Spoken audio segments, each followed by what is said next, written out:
Well, alam nyo naman mga kapupong na kung sa ibang bansa nga natutuklasan ng mga otoridad ang mga kalokohan ng mga tao upang makapag-migrate lang sa ibang bansa, which is dahil na rin sa mga intel meron sila, what more pa kaya ang ibang kasong natutulungan ng mga intel, di ba? Which is tulad rin sa kinakaharap ng mga nawawalang sabungero na dahil rin sa ilang intel reports at mga testigo ay unti-unti nang lumilinaw ang mga nangyayari ngayon. Anyway, ganito kasi yan. Isang ina ang muling nagkaroon ng pag-asa matapos makuha ng mga otoridad ang ilang maliliit na piraso ng buto mula sa isang kilalang lawa. Naniniwala ang ina na siyang magulang ng isa sa mga nawawalang tao na maaaring magbigay ng kasagutan ang mga natagpuang bahagi at posibleng magsilbing tulay upang malaman ang kalagayan ng kanyang mahal sa buhay. Nagsagawa ng underwater search ang mga opisyal at nakakita sila ng iba't ibang piraso ng buto, kabilang ang isang bahagi ng bungo. Gayunman, dahil sa matagal na pagkababad sa tubig at sa kapaligiran, hindi na nakuha ang malinaw na detalye para makilala ang pinagmula ng mga ito. Samantala, sa ibang lugar, 3 set ng katawan ang nahukay sa isang libingan sa probinsya. Kasabay nito, pinangunahan ng mga autoridad ang pagsisiyasat gamit ang mga bangka na umikot sa paligid ng lawa. Natuklasan ng mga diver ang ilang sako na nakalubog sa ilalim ng tubig. May mga sako na naglalaman lamang ng buhangin, samantalang ang ilan ay may mga piraso ng buto. Ilan lamang sa mga iyon ang nakumpirmang galing sa tao. Habang nagpapatuloy ang operasyon, ilang pamilya ang nagsampa ng mga formal na reklamo laban sa ilang opisyal.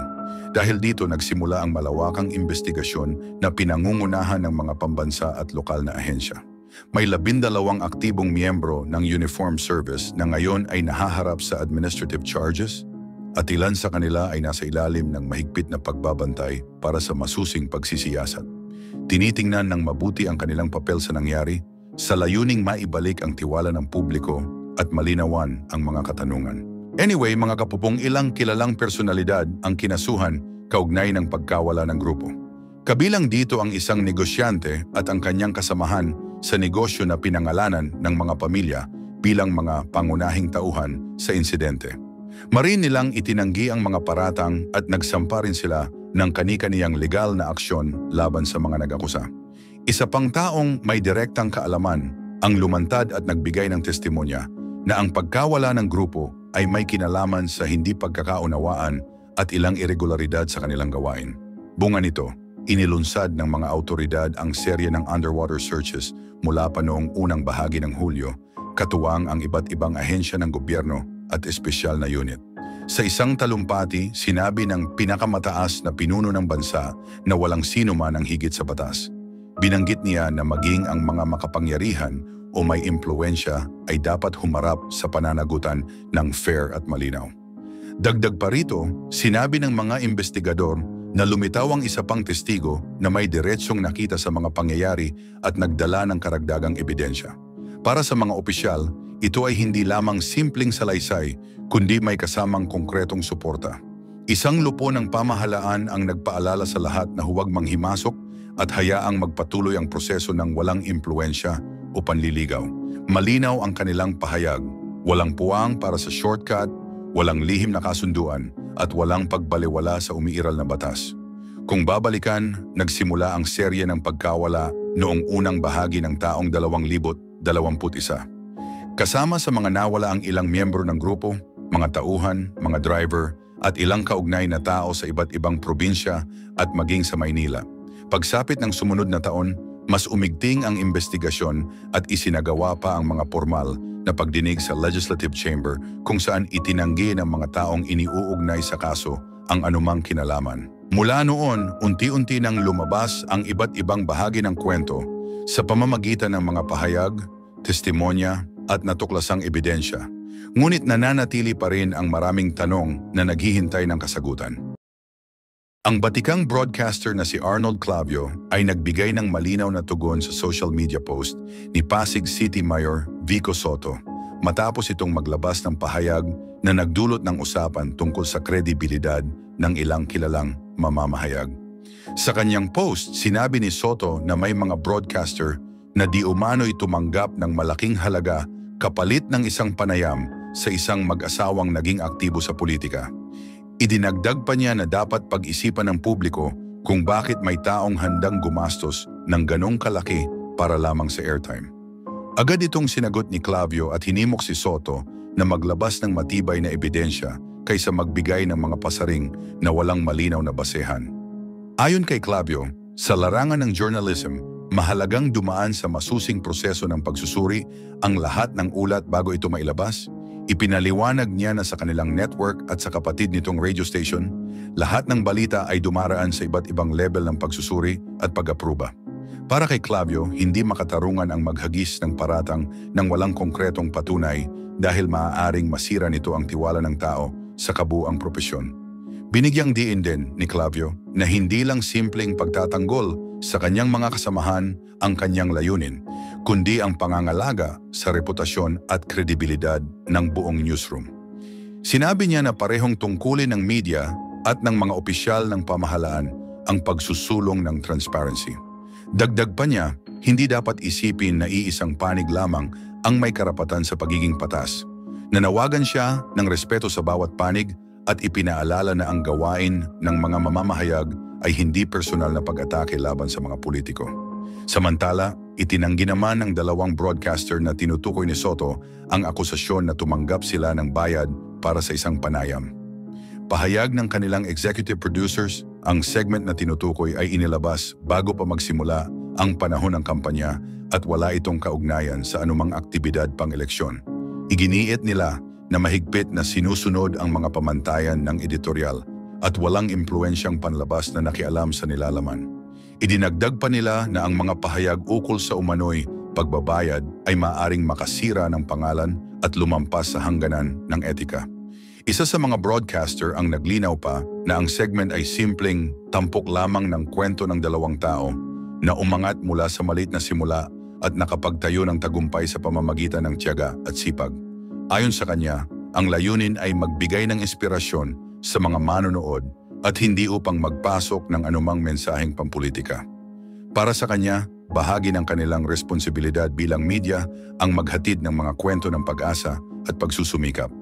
Ang palitan ng pahayag ni Vico Soto at Arnold Clavio ay nagpapakita ng patuloy na diskusyon tungkol sa pananagutan ng parehong gobyerno at media. Ang sinabi ni Soto ay nagbukas ng usapin ukol sa patas na pagtingin, samantalang ang tugon ni Clavio ay nagbigay diin sa kahalagahan ng matibay na ebidensya at respeto sa proseso ng propesyon. Sa pinakaugat, ipinapakita ng sitwasyong ito kung gaano kaselan ang balanse sa pagitan ng public service at journalism. Kapag may mga paratang na walang sapat na patunay, maaaring magdulot ito ng alitan at magpahina sa tiwala ng publiko. Ngunit sa tuwing naninindigan ang mga mamamahayag sa integridad ng kanilang gawain, muling pinapatunayan ang papel ng media bilang mahalagang haligi ng demokrasya. Anyway, mga kapupong, ang usaping ito ay nagsisilbing paalala na sa panahon ng matinding atensyon, pampolitika at panlipunan, parehong lider at mamamahayag ay kailangang maging maingat at responsable sa kanilang mga salita at aksyon upang masiguro na ang taong bayan ay nakatatanggap ng impormasyon na patas, malinaw at mapagkakatiwalaan. Kahapon ay naghayag ng matinding pangamba si Pasig City Mayor Vico Soto hinggil sa ilang gawain sa media na aniyay dapat pag-isipang mabuti, lalo na kung may kinalaman sa mga kilalang mamamahayag at sa mga taong pumapasok sa politika. Ito'y matapos muling lumabas sa publiko ang mga panayam ng contractor-turned-politicians na sina Curly Discaya at ang kanyang asawa na si Sara, na nakapanayam ng mga veteranong broadcasters na sina Julius Babao at Corina Sanchez. Sa isang post sa social media, sinabi ni Soto na dapat magsuri ang mga respetadong personalidad sa media kung bakit may mga tao na handang gumastos ng napakalaking halaga para lamang maipalabas sa telebisyon. May mga ulat na aabot umano sa 10 milyong piso ang ibinabayad para sa ganitong uri ng exposure. Para sa kanya, nakakaapekto ito sa kredibilidad ng buong propesyon. Nilinaw niya na maaaring hindi ito direktang lumalabag sa batas, subalit malinaw na nagbubukas ito ng seryosong usaping etikal. Idinagdag pa niya na hindi sapat na sabihing lifestyle o sponsored content lamang ang ganitong palabas. Dahil ayon sa kanya, ginagamit pa rin ng mga tao ang pangalan, reputasyon at kredibilidad ng mga mamamahayag upang bigyan ng magandang imahe ang mga personalidad na nais makilala ng publiko. Ipinaliwanag din ni Soto na ang issue ay hindi lamang nakapaloob sa isang pangyayari. Para sa kanya, ang maling impluwensya at katiwalian ay hindi lamang matatagpuan sa gobyerno, kundi nakikita rin sa iba't ibang sektor tulad ng media. Nagbabala siya na kung hahayaan ng mga taong may tungkulin sa pagbibigay ng impormasyon na ang pera ang magdikta ng kanilang gawain, nabubuo ang isang siklo na nagpapahina sa mga institusyon at sa tiwala ng mamamayan. Dagdag pa niya, ang pagbibigay katwiran na ito'y isa lamang na uri ng lifestyle feature ay hindi nagtatanggal sa mas malalim na problema. Ang mas mahalaga, ayon kay Soto, ay kung paano ginagamit ang kredibilidad kapalit ng pera na sa huli ay nakakaapekto sa pananaw ng mga manonood hinggil sa media at sa mga taong naghahangad ng posisyon sa pamahalaan. Binigyang diin din niya na ang pagpigil sa ganitong siklo ay nangangailangan ng sama-samang aksyon. Hinimok niya ang bawat isa, anumang trabaho o posisyon ang hawak, na panatilihin ang integridad at gawin ang kanilang parte sa maliit man o malaking paraan. Ani niya, maaaring hindi agad makamtan ang pagbabago, ngunit unti-unting magiging posible ito kung mas marami ang tapat sa kanilang gawain. Itinuring din ng alkalde na parehong mataas ang pamantayan ng etika na dapat sinusunod sa public service at sa journalism. Kapag nabahiran ang pamantayang ito, ang publiko ay nabibigyan ng baluktot na larawan ng katotohanan. Ito ang dahilan kung bakit mahalaga, ayon sa kanya, na manatiling patas at independyente ang mga nasa media, imbes na maging daluyan ng pagkakakilanlan na may kapalit na halaga. Nagbukas ang mga pahayag ni Soto ng mas malawak na diskusyon ukol sa pananagutan ng media at sa malabong linya sa pagitan ng journalism, promotion at interes sa politika. Para sa kanya, hindi ito usapin ng pagtira sa mga individual, kundi panawagan upang bigyang pansin ang isang kultura na tila tinatanggap na lamang. Sa kanyang paniniwala, ang tunay na pagbabago ay unti-unting nakakamtan sa pamamagitan ng tuloy-tuloy na pagpili ng tama at makatarungan. Sa ganitong paraan, aninya, maaaring mapatatag ang mga institusyon at maibalik ang tiwala ng tao sa pamahalaan at media.